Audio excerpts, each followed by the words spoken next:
Mindset is a fixed mental attitude or disposition that predetermines a person's interpretation of situations. Your mindset can change everything. I'm Amanda Clark, and thanks for joining us for this special podcast series. It's more than a chair, it's a mindset, where we're diving into the future of the workplace and discovering how mindset and well-being matters more now than ever. Excited to dive in with our guests and introduce you to Business Furniture's Chairman Emeritus Dick Oakes, truly a staple in the furniture industry with years of experience spanning back to his time as an executive at Steelcase. And while he's trying to retire, we just won't let him, and constantly channeling his creative energy and business savvy with us today. So Dick, we're so happy to have you here. Well, thank you. It's fun. This is going to be fun. It is going to be fun. And also with us, we have Business Furniture and Choreo Director of Audience Development, Hannah Freiherr. She's really been at the heart and magic of this new project that we're going to be diving in today. We're talking all about the future of the workplace and the Business Furniture and Choreo new endeavor, a new space unlike anything we've done before, called Mindset. It is located in downtown Fishers, and Mindset is truly one of the first showrooms in the country to focus on ancillary furniture and the impact it has on the well-being for employees. So I know that I have definitely been drinking the Kool-Aid. I am very excited about this project. Dick, I want to start with you and just ask, what is it about this location and this concept of an ancillary space that has you so excited? Well, I think two things. Ancillary, the term ancillary, that's nothing new. Mm-hmm. I remember the first time I heard it, and it's almost 30 years ago. I heard it from the director of facilities at Eli Lilly, and so the way that I think about it, it's the furnishings that go into spaces that are non-workplace spaces, public areas, conference rooms, anything that isn't task related. So the term ancillary is nothing new, but what is different about it is that if when I came to Business Furniture 30 years ago, about 10% of our business was ancillary, and in the past few years, that percentage is moving faster and faster to the point that it may be the majority of our business in years ahead. On the West Coast, ancillary, the gross sales of ancillary on the West Coast are greater than workstations. So we may see 50, 60, 70% of our business being in ancillary. So that's the exciting thing. Mm-hmm. It's new only, not new in concept, but new in terms of products, design, fabrics, finishes, a lot of wow factor in it. Yeah. Downtown Fishers, that was pretty easy. We looked in downtown Indianapolis, where our company was headquartered for 75 years. We looked in Carmel, and we came to Fishers with our eyes wide open. And it's an exciting marketplace with large corporate global companies headquartered there, mid-sized companies. It's a very exciting place to do business. So we really look forward to being in Fishers. Yeah. Hey, Hannah, I know you've been spending a lot of time there as the furniture is being installed and all of the details are coming together. What do you hope that people experience when they walk through the doors at Mindset? Yeah, I cannot wait to just, watch people's faces, especially people that have visited our other showrooms. I mean, every space that we've ever had, we always try to push the envelope and make it, a really stunning, cool place to come to work, to come for meetings. But this space, what's going to be different about it is that it's all about creating a cool sensory experience. So almost kind of if you think about if you were going to go to a boutique hotel or if you were going to go to a really cool restaurant downtown, it's going to have all of that wow factor that's going to make it really, really special. Yeah. Dick, why do you think that ancillary and this kind of a different vibe is the future of the workplace and these trends continue to go this way? Why do you think it is? Well, you know, we've been at this project. I remember the first time Hannah and I talked about it more than almost 3 years ago, but we started the project definitely 2 years ago. And then with the pandemic, it just makes perfectly good sense where large companies and small companies are going to have to deal with larger spaces because of social distancing, and they're going to have to do that in a manner uh, that gives people comfort, enjoyment, where they feel fulfilled, and that to me sounds like somebody's family room. You know, Mm-hmm. my most comfortable place to be today is in my family room. It's it's got a fireplace. It's got lots of natural light. It's and that's what ancillary is all about. It's the comforts of home in the workplace. Yeah. So it just makes good sense. Hmm. And I know, Hannah, you've talked a lot about this when looking at the space, that choice and control. New research out from Steelcase showing us that 54% of employees, they only want to work from home 1 day a week. They want to go back to the office. How important is it that employers hear that and that they do create something that is better and bringing in those touches of home to the office? I think it's huge. It's kind of a strange consequence of this whole pandemic and everybody having this work from home experience. Just as far as it really launching the reason for ancillary forward so quickly. I think the main reason that is so pivotal to hear that 54% is because it really gives employers the opportunity to pause and think about what do they really want during this kind of transition or time of change? Like, how do they want to better serve their employees? Knowing that when they come back, they're going to have different expectations, and that the pain points that they had before, maybe are just intensified by the fact that they've been working from home. So I think it's a great time for employers to, yeah, really take that pause and reflect and think about how they can truly create a workplace that is better in our post-pandemic world.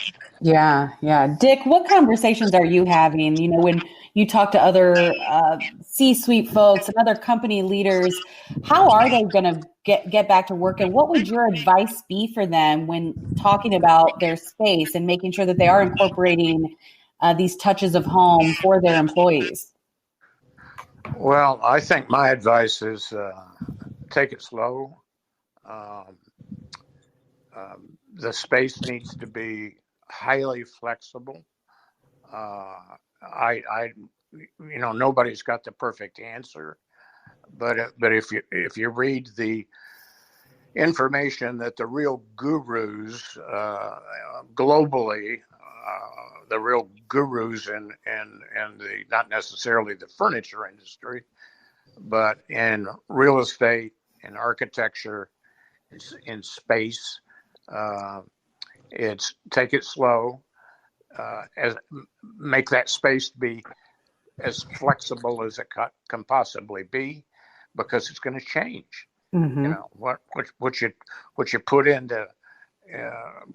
into a space in 2021 may just be for 2021 or 2022. It's a little bit like the workplace has been pretty stagnant for the last 20 years. Some would say that it's been stagnant for the last 50 years. Yeah. Uh, when when Probst of Herman Miller first came up with the idea of a cubicle, and we're still working in cubicles today. I mean, that was in 1968, I believe. It's a long time ago. Mm-hmm. But the way that I think about ancillary is I think about it a little bit like the car industry. Our space in Fishers is going to have leading edge products designed and manufactured in 2021. If we were a car dealer and we had last year's model in our showroom, or if we were trying to sell leftover cars from 10 years ago, people they'd think we were crazy. Mm-hmm. Well, that's the way it is with ancillary. So the life cycle with these products is very short in comparison to what most corporations are looking at the life cycle of furniture products in the workplace. So it's great. It's exciting. It's fun. It's light. It's great for culture. It's great for the creature comforts. I'm really excited about it for the worker, for the CEO, for the building itself, for the architectural trade, the interior design community. I think it's just it's all a plus. Yeah. Hannah, I know that this is something you're super passionate about, is that it is more than just the furniture, that you're really trying to create an experience here at Mindset. Without giving it all away, tell me a little bit about some of the ideas you've had with the designers and planning the space, and some of the talking about the senses and just wanting people to walk away and really remember what they felt like inside those walls.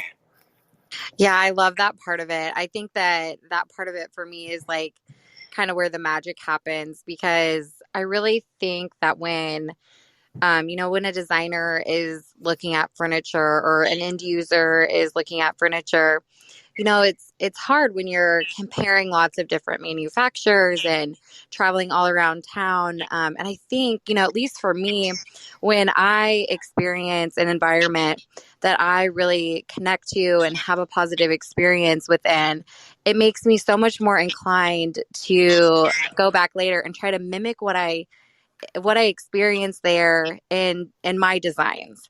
And so I think that that's part of what made us really want to hone in on this sensory experience at Mindset is, what are going to be the pieces of this space that are going to make a lasting impression that people are going to want to duplicate.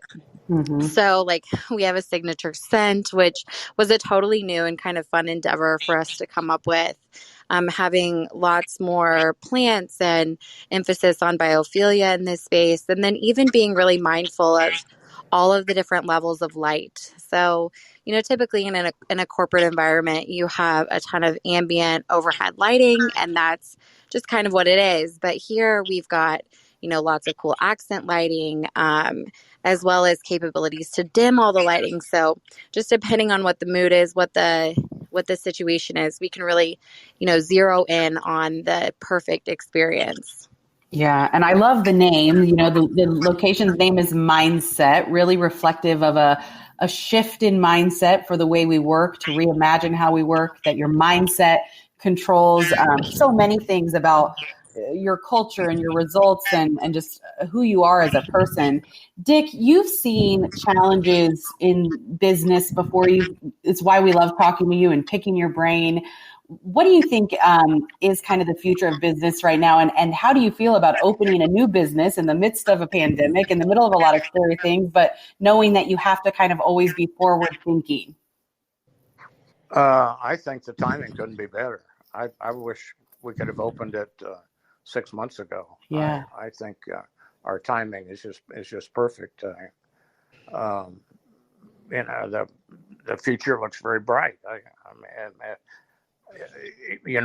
Let me go back to something Hannah mentioned. She mentioned lighting in this space. For us, the easy part of our process was the furniture. That was the easy part. what we spent the majority of our time talking about with our design consultants, Axis, as we talked about, and spent a lot of money talking about lighting, talking about fabrics, finishes, textures. Uh, we've got a hard surface floor in the facility, but we have lots of rugs from around the world. We have wall covering that is unique and different and phenomenal. I can't wait for everybody to see it. But that's the essence of creating, in my mind, this family room concept. It's the furniture is the easy part, but the hard part is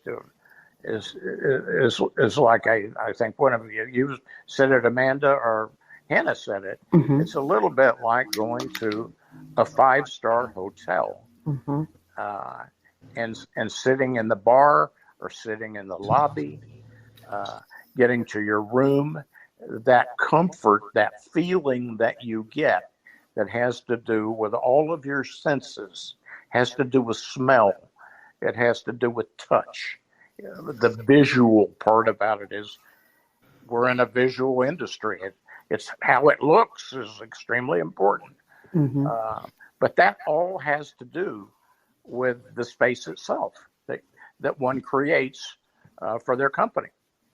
Yeah. So I'm excited about that because it's like a laboratory project. It's every project is going to be different. Yeah, it is. What is your reaction, Dick, to kind of when you start? This isn't your first showroom to open, I know that, but like when you start to see the pieces come together, and when the designers show you their first drawings out there and the approach that they're taking to the space, what has been kind of your reaction, your feelings about mindset? Well, first of all, this is one of the things that I've always enjoyed doing. And as I was thinking about this podcast last night, I sort of reminisced with Mary Beth, and I started, I think, going back almost 1970, and I had an opportunity in my years at Steelcase to open a showroom in St. Louis, Missouri, and I hired Guido Obata, which is the O in HOK, to do that showroom. And then I moved to San Francisco, and I had the opportunity to do a San Francisco showroom. And I hired a guy by the name of Art Gensler, who was just starting Gensler and Associate, which is the largest architectural firm in the world today. Then I moved to Texas, and I did showrooms in Dallas and Houston and Denver and New Orleans before I ever bought business furniture. So this showroom thing to me has always been an exciting part of the business. But those days, it was only how it looked, the visual part about it.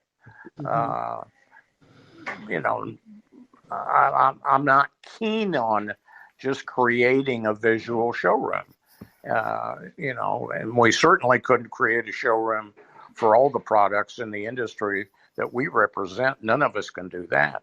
So therefore, what we're dealing with are snippets of what we consider to be the most leading edge products that can enhance the environment. Yeah. Hannah, how do you hope that this space inspires designers that come and kind of take a tour and walk around? Well, I'm really personally excited. I mean, I love hearing, Dick, too. You talk about your experience with Gensler and just the rich history with the showrooms. I just think that's so incredible, especially to me. This is the first time I've been fully part of the showroom process. So, it's definitely an interesting experience and super, super cool to be part of. But what I am hoping the most, Amanda, that we can experience when designers come into the space is for them to really see our creativity on full display. As a furniture dealer, we're obviously a critical part of a project, but not always thought of as like the most creative or the coolest or the trendiest portion of the project. So I'm just really hoping that we can shine in that regard by having lots of different like cool accessories and yeah, like the lighting and all of those components that really pull a space together so that it feels like so much more than just the furniture. Mm-hmm, mm-hmm. When we went out to, we went to San Francisco to kind of get some inspiration out there from the other steelcase dealers. What have you learned about from that space and that you wanted to kind of help replicate here in the Midwest? The thing that was so cool about that experience, and I mean, we had an amazing time. That was like our last kind of hoorah before the world shut down. And I know that, Dick and I and Heidi and a few other people on our team, when we sought out to do this showroom, we were drawing inspiration from a couple different spaces that we had visited and almost were taking more of a retail hospitality type of approach to the showroom initially. And our trip to San Francisco and seeing Marketplace on Maiden Lane, the Steelcase showroom there, was definitely the turning point of, it doesn't have to have the most, top of the line architectural components and doesn't have to be in a really extravagant building in order to create this super cool experience. So that was definitely for me. And they were the team that really got us thinking about incorporating our signature scent and incorporating like this over the top level of biophilia. So it was definitely cool to just, especially going to the West Coast, see what's, trending there and to kind of lead the way for us here in Indy. Yeah, Dick, do you think our friends here in the Midwest are going to be kind of blown away, a little impressed by this space? Because it is going to be really unlike anything people have seen here. Well, I hope they like it. Me too. Yeah, I don't know about blown away, maybe overstating it, but I think I think that people will think it's well done, and I think it's going to be give people some new ideas, a new way of thinking. So we're trying to push the envelope here. Yeah. I when I first came to Business Furniture, we were in the old iconic BFC building and across from Conseco Fieldhouse downtown, and we had 4 floors of a showroom, 4 floors, and I think the floors were 15,000 square foot floors, so we had 60,000 square feet of showroom. Hard to believe. Yeah.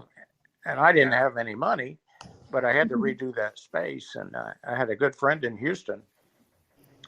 And I said, I can't pay you much, Patsy, but I'll pay your airplane ticket and hotel bills, and I'll take you to dinner every night. And maybe if we can spend a couple of weeks, conceptually, we can come up with something. Well, she did a fantastic job. And I made a lot of folks in Indianapolis sort of uncomfortable, but I didn't know anybody named Indianapolis. Mm-hmm. And so Patsy did the showroom. And then Patsy moved from being an independent designer in Houston. She went to work for Herman Miller and spent 20 years at Herman Miller doing all their showrooms around the world. Wow. So I picked somebody. Uh-huh. I picked somebody that I learned a lot from in that month that she spent with me downtown. And a lot of those things have still stuck with me today. This thing about smell, I just there's Mary Beth and I, the first time that we really spent any time in Europe, we stayed at a hotel in Paris and called the Lantabillet, I believe, and they had a candle burning wherever you went in that hotel. Very small hotel, maybe 40 rooms, something like that. But they had this scent in that hotel. And when we were checking out, we said, is there any way that you could sell us one of those candles? Well, those candles are in our house today, and we burn them all the time because of the way it makes us feel. And I think scent is a very, very overlooked attribute to a space. I guess that's, certainly my opinion, but I think it's a big deal. Oh yeah. So we're going to be burning candles. Mindset. We're going to create our own scent. Yeah. I mean, it's really about the senses and the way that you kind of can connect with the physical, mental, emotional, all of that about the space. Absolutely. Yeah, I completely agree. And Hannah, I know that's been a big part for you, just even talking like textures and really making sure that everything that they touch, feel, smell it's all very intentional. Yes, very intentional, and trying to use things that maybe are slightly unconventional or feel really bold, but marrying them together in such a way that it still feels like a very inviting space, a very comfortable space. Like Dick has said, like feeling still like a living room or an environment that you would want to sit and work with a colleague for a couple hours and, feel very comfortable and like you have all of the amenities that you need to do your best work. Well, there's one other attribute that I don't want to end this without saying it. Yeah. And that has to do with quality. We've been in the process the last few months of remodeling a house, and one of the things that we changed in the house was all the hardware, and the drawer pulls and the doorknobs and hinges and everything in the house. And I was talking to the guy that was installing the hardware, and he said, hey, he said, this stuff you got here is really quality. And I said, what do you mean? Isn't a drawer pull a drawer pull? Isn't a knob a knob? He said, oh, no. He said, this has substance to it. It has weight to it. You can tell by the touch. This is a trim carpenter talking to me, not an interior designer, not an architect, not a CEO, a very a very cool guy. Yeah. A Vietnam vet.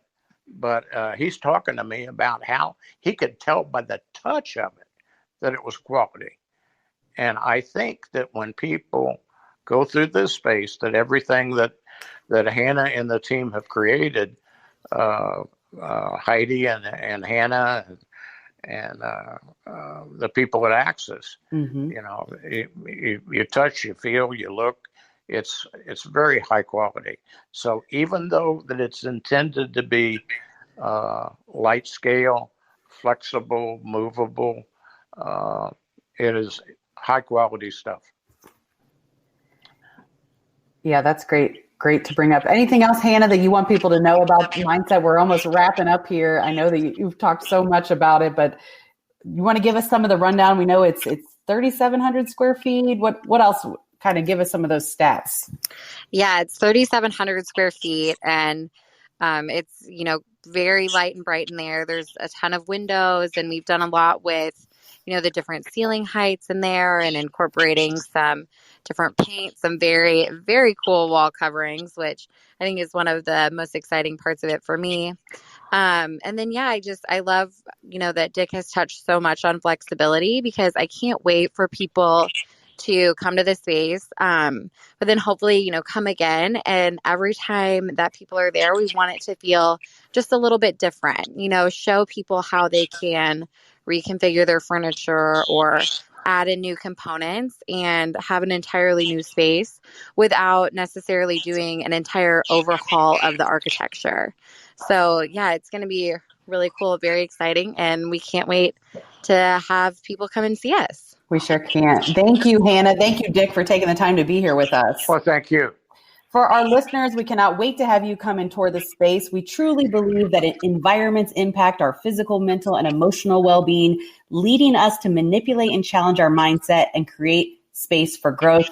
We can't wait to see how mindset will transform you. Thanks, guys.